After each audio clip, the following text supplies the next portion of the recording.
Hi guys, welcome to this video on Act 5, Scenes 8 and 9 from Macbeth. So here we are, this is the end of the play, and in Scene 8 we see the fight between Macduff and Macbeth, in which Macduff wins, beheading Macbeth, creating this structural symmetry that runs throughout the whole of the play. In doing so, he ties up the cycle of violence that we've seen perpetrated through Macbeth's betrayal of Duncan, his reign as king, and then this final bloody conflict. In Scene 9, we see Malcolm assuming the throne, restoring the great chain of being, and restoring the divine right of kings. We're to believe that peace is going to follow Malcolm taking the throne. However, the lingering presence of Fleance within this play may indicate otherwise. Okay, but before we go through the annotation, let's listen to the play. Why should I play the Roman fool and die at mine own sword? Whilst I see lives, the gashes do better upon them. Turn, hellhound. Turn. Of all men else I have avoided thee, but get thee back. My soul is too much charged with blood of thine already. I have no words. My voice is in my sword!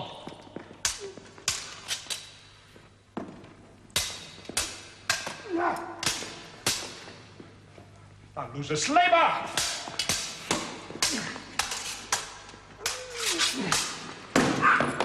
Let fall thy blade on vulnerable crests. I bear a charmed life, which must not yield to one of woman born. Despair thy charm, and let the angel whom thou still hast served tell thee Macduff was from his mother's womb untimely ripped.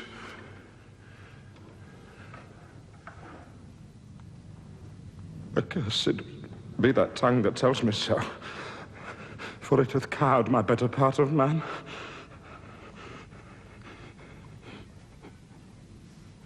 And be these juggling fiends no more believed, that palter with us in a double sense, and keep the word of promise to our ear, but break it to our hope. I'll not fight with thee. Then yield thee, coward, and live. To be the show and gaze of the time, we'll have thee as our rarer monsters are, painted upon a pole, and under it, here may you see the tyrant. I will not yield to kiss the ground before young Malcolm's feet. Though Burnham would become to Dunsinane, and thou opposed being of no woman born, yet I will try the last. Lay on, Macduff.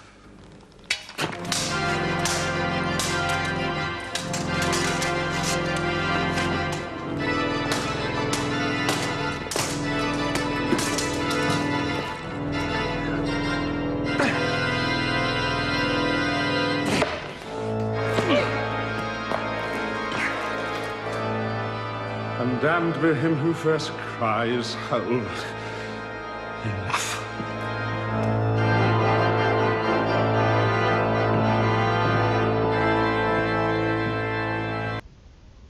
Okay, so we start this scene with Macbeth in the middle of the battle, and we have to consider how elements of the battle mirror the one from the start of the play.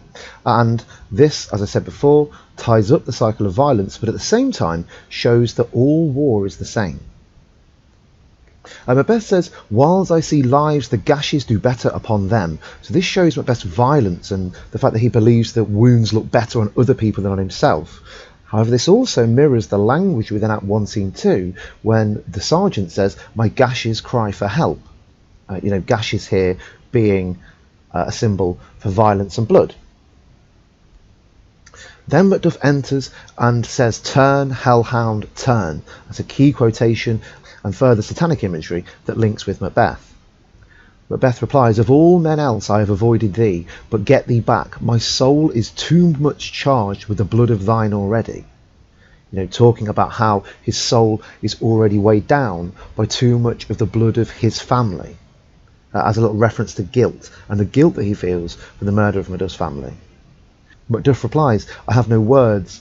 My voice is in my sword," showing that he wants to express himself through violence and through the murder of Macbeth. They fight, and Macbeth says to him, "Thou losest labour, as easy mayst thou the entrenchant air with thy keen sword impress as make me bleed." That's Macbeth saying that it would be easier for Macduff to make an impression on the air around him with the sword than it would be for Macduff to make Macbeth bleed, because Macbeth currently trusts in that final prophecy, that he may fear no man of woman born, which links in with Macbeth still holding on to this unchecked ambition, and that backed up when he says, "I bear a charmed life." He believes that his life is charmed and that he's still protected. Macbeth tells Macduff that is because he must not yield to one of woman born, which Macduff replies with, "Macduff was from his mother's womb untimely ripped." So this is the idea that Macduff was born through caesarean, and so he wasn't technically born in the conventional way that a man would be born of woman.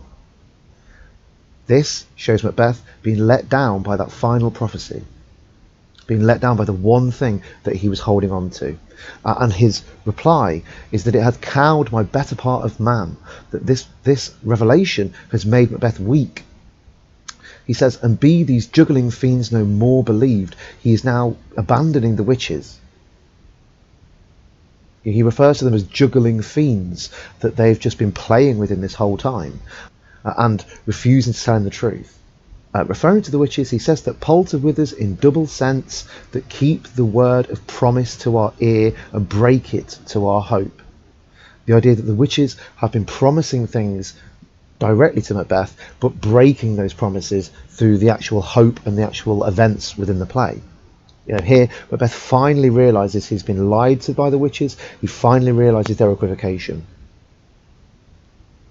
Macbeth says he won't fight Macduff. Macduff says Macbeth should give up, and that he would live to be the show and gaze of the times, an example of what happens to traitors, very much in the way that the character of Macbeth within this play is an example of what happens to traitors within the Jacobean era. That links in nicely with the gunpowder plot and this play being a show to the public that they should not try to commit treason or work against a king.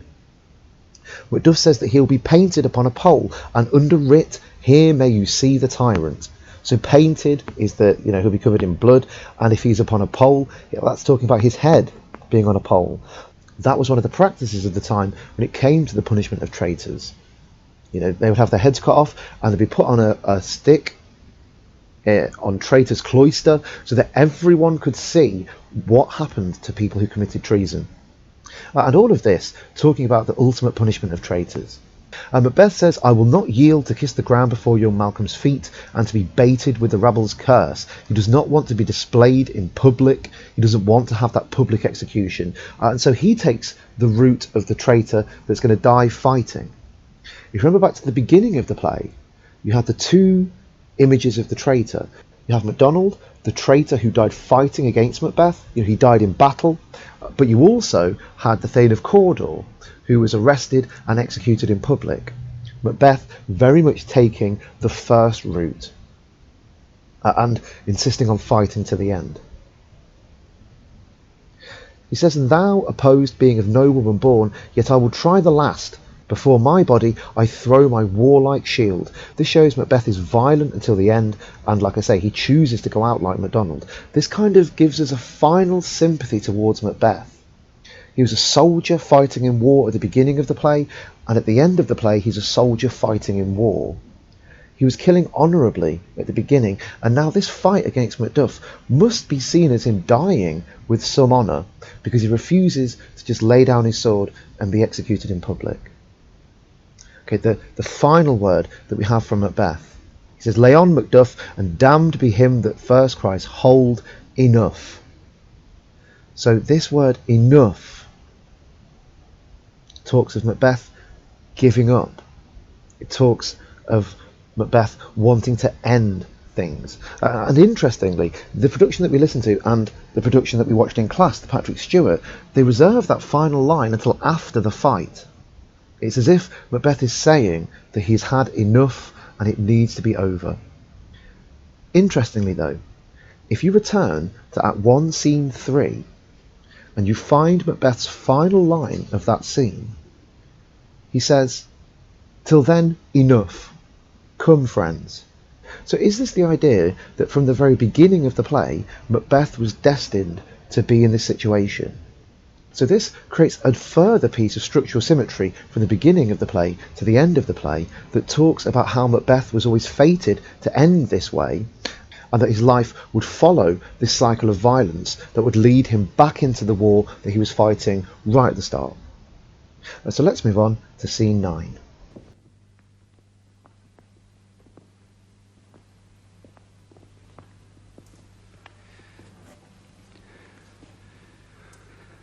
I would the friends we lack were safe arrived. Macduff is missing.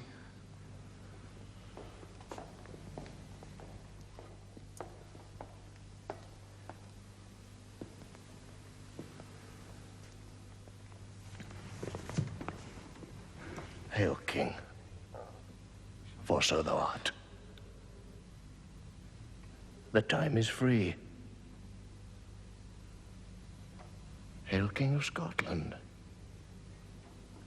Hail, King of Scotland.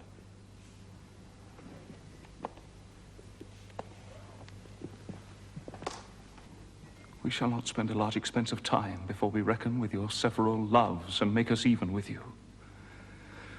What's more to do? As calling home our exiled friends abroad that fled the snares of watchful tyranny, producing forth the cruel ministers of this dead butcher and his fiend-like queen, who 'tis thought by self and violent hands took off her life. This, and what needful else that calls upon us by the grace of grace, we shall perform in measure, time, and place.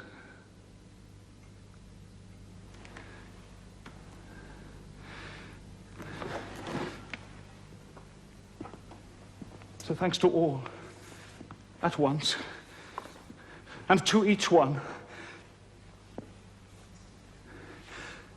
whom we invite to see us crowned at Scone. Okay, so let's look at the annotation.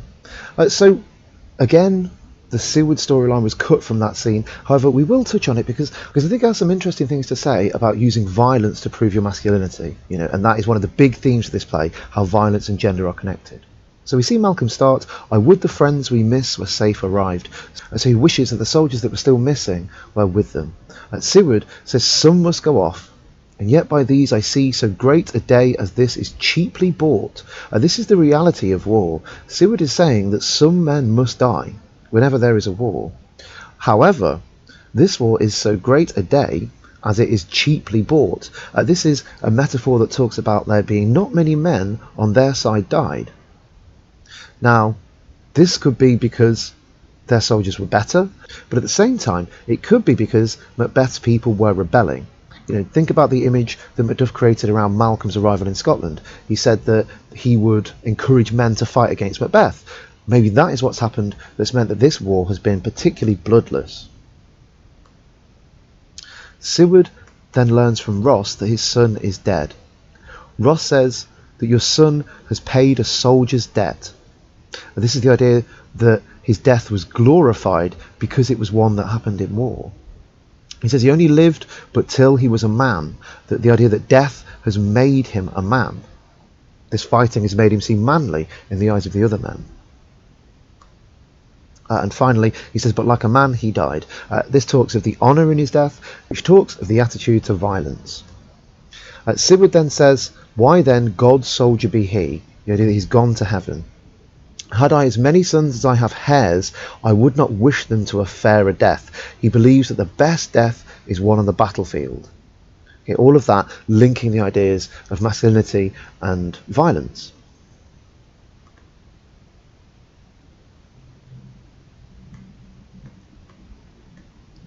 We then see Macduff enter with Macbeth's head. Now once more, this mirrors Macbeth's cutting off of MacDonald's head, talking about the punishment of traitors, but also linking with that cycle of violence. Macduff says, "Hail, king, for so thou art. Behold where stands the usurper's cursed head. The time is free. I see thee compassed with thy kingdom's pearl." The time is free from tyrants. The time has gone back to normal. Things are back to the free state that they were. And I see thee compassed with thy kingdom's pearl talks about the divine right of kings and the great chain of being restored. The idea that natural order has been restored. And this return to normal is because Malcolm is seen as the legitimate king. He was the son of Duncan, and in this war that was a king versus a tyrant, the king has won. God has spoken, and the right person has won the day. Then we get Malcolm's final speech in the play. And there are a few interesting things to talk about this. He says, "We shall not spend a large expense of time before we reckon with your several loves and make us even with you."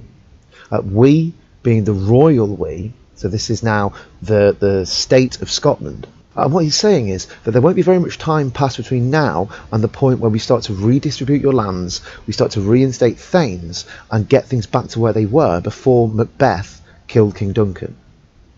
However, Malcolm here uses financial language similar to Duncan's. When Duncan says to Macbeth, "More is thy due than more than all can pay," he's talking about recompense for loyalty. Now, Malcolm was presented as a different kind of king previously.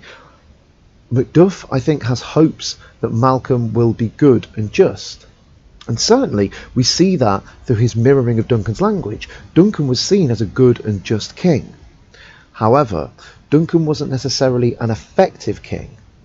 So perhaps in mirroring his language, Malcolm is showing a crack that he may not be effective in the same way that Duncan wasn't effective.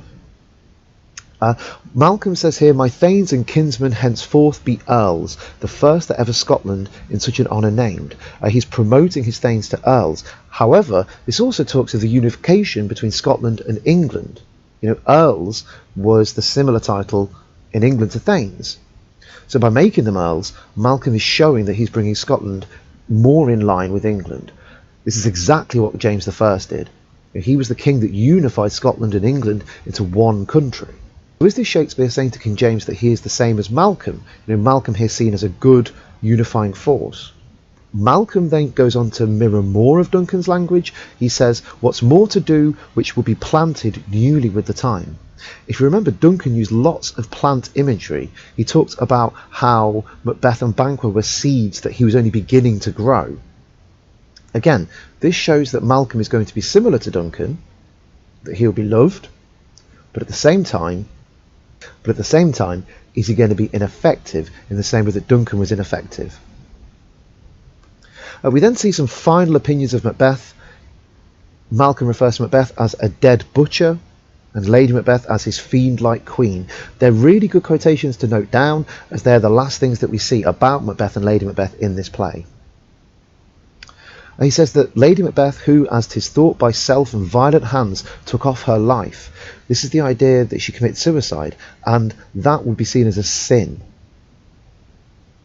He then goes on, "This, and what needful else, that calls upon us by the grace of God, will perform in measure, time and place."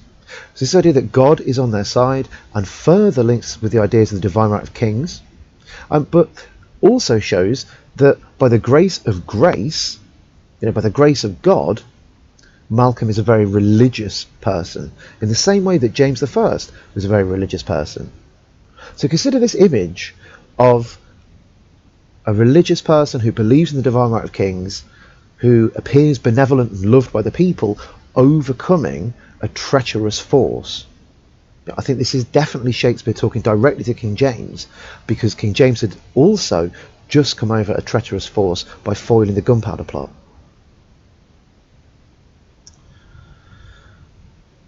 And then finally, Malcolm says, "So thanks to all at once and to each one whom we invite to see us crowned at Scone." This refers to the typical ritual of returning to Scone and anointing the next king, much in the way that we see Macbeth do. I think by including that at the end, Shakespeare, is indicating that really all kings come from the same place, are all kings going to be the same? Okay, so just wrapping up, some final thoughts. In mirroring some of Duncan's language, we have to wonder if Malcolm will be like him, and does this mean that he will be a good king? You know, we've seen Malcolm admit that he has vices and that he has sinful thoughts. We also saw that Duncan was weak and ineffective at rooting out traitors. Is Malcolm going to be the same? Is Malcolm going to be weak and ineffective at rooting out traitors? Similarly, is Malcolm even going to be a good king for Scotland? Remember, through all of this, Fleance is still out there, and the prophecy that Fleance will become king and father a line of kings still stands. So after the events of this play, at some point, Fleance is going to return to Scotland and take over. Final thought then. The play ends where it begins. The cycle of violence is complete, but free to start again. And I just want to make some notes on these three things. And what is Shakespeare saying about violence in this way? Is it good for a country? Is it bad for a country? What is he saying about kings and the divine right of kings? You know, is it right that someone should be in a position where they can start war and they can control people in the way that the kings do? And finally, what does this say about fate and the fate of the world? Okay, so that is the end of my series on Macbeth, doing a full talk through of the whole play. I hope you found some of the ideas useful, and I just want to thank you all for sticking with it and for hearing what I have to say. You know, good luck with all your exams, and I'll speak to you soon. Bye bye.